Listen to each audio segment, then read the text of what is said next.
Tell me like you help.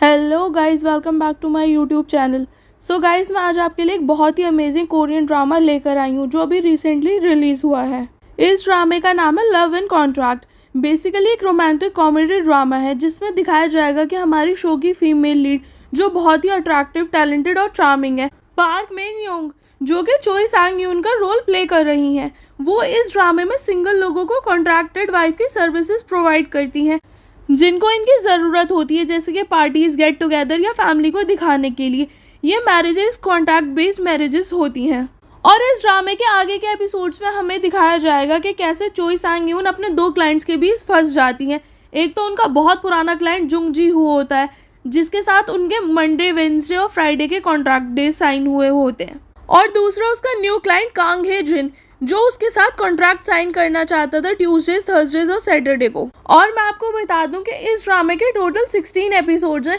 जो कि every week 2 episodes release होंगे। सो गाइस, चलिए आगे देखते हैं कि इन दो क्लाइंट्स की वजह से चोई सांग यून की लाइफ में आगे क्या क्या तूफान आएगा। एपिसोड की शुरुआत में हमें हमारी फीमेल लीड चोई सांग यून को दिखाया जाता है जो कि अपने हस्बैंड जुंग जी हो के बारे में बता रही होती हैं कि वो कितना रिच, चार्मिंग और केयरिंग है, और अगर उसे वन वर्ड में डिस्क्राइब किया जाए तो बिल्कुल परफेक्ट हस्बैंड मटेरियल है। और बताती हैं कि उसकी सबसे अच्छी बात यह है कि वो मेरी और मेरे काम दोनों की बहुत रिस्पेक्ट करता है क्योंकि मैं उसकी कॉन्ट्रैक्टेड वाइफ हूँ। फिर चोई आगे अपने बारे में बताती है कि मैं मंडे टू सैटरडे काम करती हूँ और हर टाइम रेडी रहती हूँ अपने किसी भी क्लाइंट को वेलकम करने के लिए एज अ हस्बैंड। और कहती है कि मेरी शादियों को गलत वे में लेने की ज़रूरत नहीं है, मैं किसी को हर्ट करने की इंटेंशन से शादियाँ नहीं करती क्योंकि मेरे हिसाब से शादी एक डील है जहाँ मैं ज़्यादा फ़ायदे और कम नुकसान का देखती हूँ, और इसीलिए मैं अपने क्लाइंट से बस उनके बारे में उतनी ही इन्फॉर्मेशन लेती हूँ जितने मेरे कॉन्ट्रैक्ट के लिए ज़रूरी होती है, ना कि कोई उनकी पर्सनल इन्फॉर्मेशन।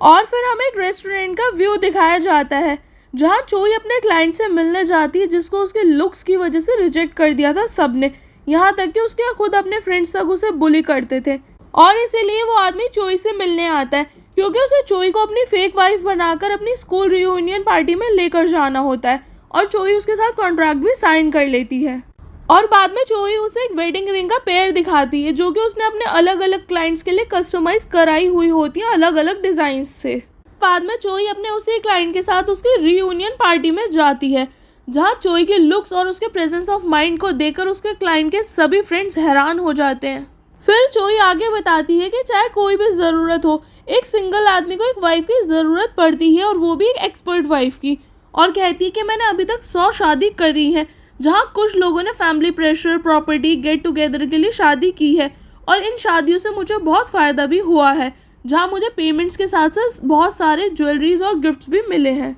लेकिन कई बार ऐसे क्लाइंट्स भी मिले हैं जिनकी मैं खुद पर्सनली हेल्प करना चाहती थी। और फिर वो अपने क्लाइंट ग्वांग नाम के बारे में बताती है जो कि अपनी 4 बहनों का इकलौता भाई था, और वो हर चीज़ में परफेक्ट था, लेकिन वो एक गे था और ये बात वो अपने फादर को नहीं बता सकता था, और इसी वजह से वो अपनी फैमिली की खुशी के लिए चोई से झूठी शादी करना चाहता था, और चोई भी मान जाती है। फिर बाद में वो बताती है कि मुझे इस करियर में 13 साल हो गए हैं जहाँ मैंने बहुत शादियाँ की, और अब मैं 30 की हो गई हूँ और कुछ दिन बाद अपने इस प्रोफेशन से रिटायर होने वाली हूँ।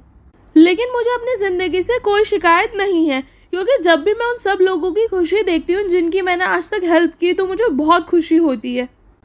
फिर आज का प्रेजेंट डे दिखाया जाता है जहाँ चोई डिवोर्स के बाद भी ग्वांग नाम के साथ ही एक अपार्टमेंट में रह रही होती है क्योंकि उसके गे होने की वजह से उसको कोई प्रॉब्लम नहीं होती। और बाद में वो तैयार होकर अपने रेगुलर क्लाइंट जुंग जी हू से मिलने जाती है जिससे वो हर मंडे, वेडनेसडे और फ्राइडे को मिलने जाया करती थी। और आगे बताती है कि ग्वांग नाम उसे मिस्टर पेमेंट के नाम से बुलाता है क्योंकि जुंग जी हू ने आज तक एक भी पेमेंट लेट नहीं की, और मैं बस उसके बारे में उसका नाम और उसकी एज जानती हूँ, लेकिन मेरे लिए वो बहुत स्पेशल है। हमारी इस 5 साल की कॉन्ट्रैक्ट मैरिज में वो हर बार खुद मेरे लिए डिनर बनाता है और हम लोग एक साथ डिनर करते हैं लेकिन बिना कुछ बोले, और इन 5 सालों में उसने मुश्किल से 50 वर्ड्स भी नहीं बोले होंगे। और फिर वो अपनी और जुंग जी हो की पहली मीटिंग याद करने लगती है जहाँ वो उसे एक रेस्टोरेंट में मिलने गई थी और जुंग जी हो ने उसे डायरेक्ट यही बोला था कि मुझसे शादी कर लो। और जब उसने पूछा था कि तुम्हारे पास कोई रीज़न नहीं है शादी करने का तो तुम्हें आखिर क्यों करनी है, तो उसने बस यही बोला कि उसे मेरे साथ डिनर करना है एज अ मैरिड कपल। और मेरे पास उसे मना करने के लिए कोई रीज़न नहीं था क्योंकि वो कॉन्ट्रैक्ट की टर्म्स के हिसाब से बिल्कुल परफेक्ट था। और फिर उसे बताती है कि मेरे मंडे, वेंसडे और फ्राइडे फ्री हैं डिनर के लिए, और आज 5 साल बाद भी हम लोग इन्हीं सेम डेज़ को एक साथ डिनर करते हैं बिना एक दूसरे से बात किए। और ऐसा करने से मुझे भी अपने काम से ब्रेक मिल जाता है। और आगे कंटिन्यू करते हुए बताती है कि कितने लोगों ने कॉन्ट्रैक्ट के नाम पर मेरा फ़ायदा उठाने की कोशिश की, लेकिन जंग जी हो बहुत डिसेंट है और उसे देखकर यही लगता है कि मेरे साथ डिनर करना ही उसके लिए बहुत है। फिर आगे दिखाते हैं कि जंग जी हो एक लॉयर होता है जिसे लोगों से इंट्रैक्शन करने में, बात करने में प्रॉब्लम होती है। वहीं दूसरी तरफ दिखाते हैं कि चोई तैयार होते हुए अपने बचपन को याद कर रही होती है कि कैसे मिस यो उसको बचपन में तैयार होने नहीं दिया करती थी और उसे खेलने से मना कर देती थी। और फिर बाद में चोई तैयार होकर आज अपनी लास्ट वेडिंग के लिए जाती है। वहीं दूसरी तरफ हमें शूटिंग सेट दिखाया जाता है जहां कांग एजिन शूट कर रहा होता है और उसकी को स्टार उससे नाराज होकर उसे मारने लगती है। और बाद में जिनका असिस्टेंट उसे बताता है कि आपने उन्हें मना कर दिया ना कि आप उनसे प्यार नहीं करते और उनके हिसाब से आप दोनों डेट कर रहे हो, इसी वजह से वो आपसे नाराज हो गए और उन्होंने आपको मारना शुरू कर दिया। ये सुनकर जिन अपने असिस्टेंट को अपने पहले प्यार के बारे में बताने लगता है और कहता है कि वो बहुत अच्छी थी, मुझे उसे देखते ही पहली नज़र में उससे प्यार हो गया था, लेकिन अब इस बात को 13 साल हो गए मगर मैं उसे आज तक नहीं भूल पाया और इस बात को अब सोचने का कोई फ़ायदा भी नहीं है क्योंकि अब तक उसकी शादी हो गई होगी। वहीं दूसरी तरफ चोई कुछ पैसे मिस यो के अकाउंट में ट्रांसफ़र करती है और अपने पास को याद करने लगती है जहां मिस यो उससे कह रही होती है कि तुम्हें अंदाज़ा भी है तुमने इस शादी को मना कर कर कितना बड़ा नुकसान किया है। ये सुनकर चोई भी उससे कहती है कि आपको मेरी फिक्र नहीं अपनी फिक्र है और अगर मैं उस गैंग जैन ग्रुप में शादी कर भी लेती तो क्या उससे आपका फ्यूचर सिक्योर हो जाता। और इसी वजह से वो पिछले 13 सालों से उन्हें पैसे ट्रांसफ़र कर रही होती है कि तभी उसके पास मिस यो का कॉल आता है और वो उनसे मिलने जाती है। और वहाँ कैफ़े में जाकर मिस यो चोई से कहती हैं कि अब तुम मुझे पैसे मत भेजा करना क्योंकि मुझे इनकी ज़रूरत नहीं है और ना ही हम आज के बाद कभी मिलेंगे। ये सुनकर चोई चुप हो जाती है तो मिस यो से कहती हैं क्या तुम नाराज़ हो क्योंकि मैंने तुम्हें पैसे भेजने से मना कर दिया। तो चोई उनसे कहती है कि आप मुझसे जब से पैसे लेती आ रही हो जब मैं 20 साल की थी और अब इस बात को 13 साल हो गए और आपके पैसे ना लेने से मेरे पास उल्टा पैसे बचेंगे ही, और ये बोलकर वहाँ से चली जाती है। वहीं दूसरी तरफ जुंग जी हो को दिखाया जाता है जो लोगों से इंटरेक्शन कैसे करते हैं इसकी क्लासेस ले रहा होता है। असल में उसे फोबिया होता है लोगों से बात करने का।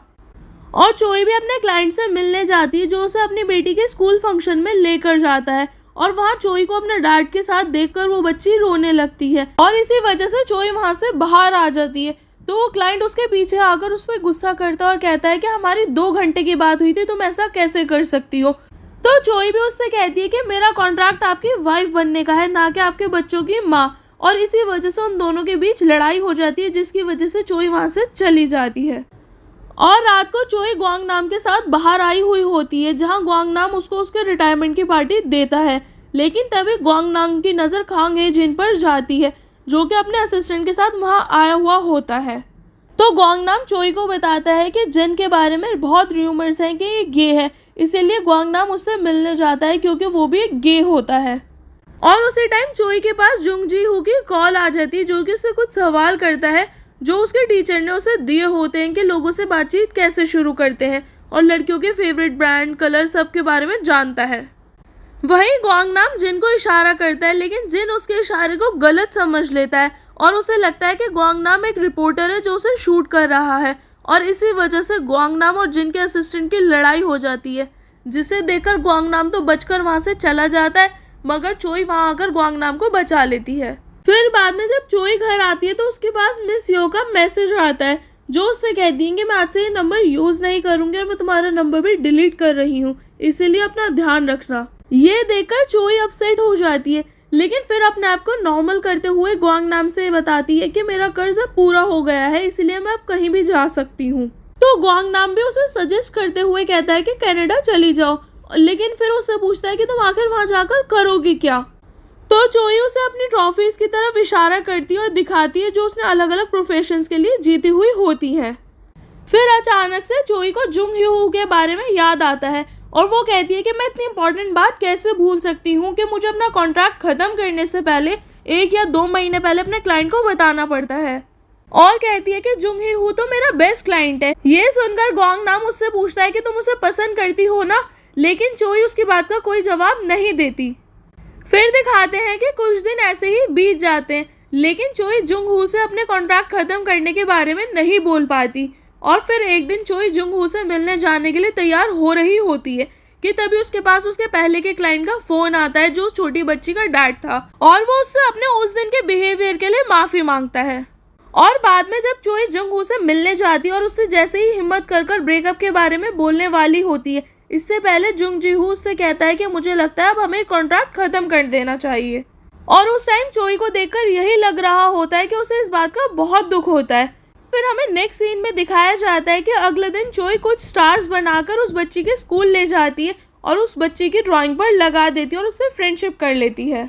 सो गाइस, मैं उम्मीद करती हूँ कि आपको ये एपिसोड बहुत पसंद आया होगा और अब आगे देखेंगे कि क्या चोई और जुंग जी हू की कॉन्ट्रैक्ट मैरिज ख़त्म हो जाएगी। और आगे के एपिसोड्स देखने से पहले प्लीज़ मेरे चैनल को लाइक, शेयर और सब्सक्राइब करना ना भूलें। Thank you.